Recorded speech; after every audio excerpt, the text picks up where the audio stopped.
রোপণ করা হচ্ছে আমনের চারা, কেউ প্রস্তুত করছেন জমি, সেখানে পানি দেওয়া হচ্ছে গভীর নলকূপ থেকে। আমন আবাদের জন্য চাঁপাইনবাবগঞ্জের কৃষক অপেক্ষা করেন বৃষ্টির জন্য।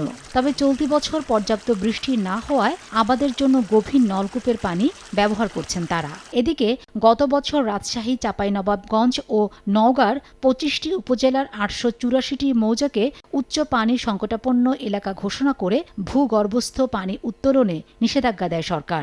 খাবার পানি ছাড়া এসব এলাকায় অন্য কোনো কারণে পানি তোলা যাবে না। কৃষক বলছেন, নলকূপ ব্যবহার না করলে বেশিরভাগ জমি পতিত থাকবে।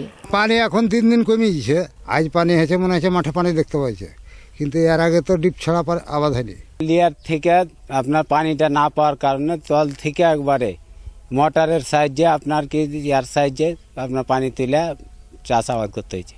বর্ষার পানি দিয়ে আগে চাষাবাদ হয়েছে, এখন ডিপ ছাড়া আর কি হয় না পানি। বর্ষার পানি না থাকার কারণে খরচটা বেড়ে যাচ্ছে।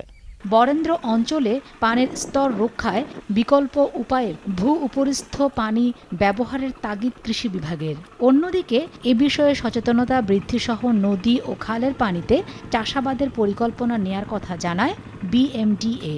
কৃষকদেরকে এই বৃষ্টির পানি হারভেস্ট করে রাখার জন্য বলা যায় যে প্রতিটি জমির পাশে ছোট্ট একটা পুকুরের মতো করে যে পাতকোয়া বলা হয়, সেটা করে যেন তারা পানিটা সংগ্রহ করে রাখে, যখন খরা মৌসুম আসবে তারা যেন ব্যবহার করে। নদীর পানি যদি সেচ কাজ ইউজ করতে পারি, তাহলে এই অঞ্চলে ভূগর্ভস্থ পানির উন্নয়ন ঘটবে এবং পানির স্তর যে পর্যায়ে আছে আর নিচে নামবে না, বরঞ্চ এটা উপরে উঠবে। কৃষি বিভাগের তথ্য মতে চলতি মৌসুমে চাঁপাইনবাবগঞ্জে ৫৩,৮০০ হেক্টর জমিতে আমন আবাদের লক্ষ্যমাত্রা নির্ধারণ করা হয়েছে।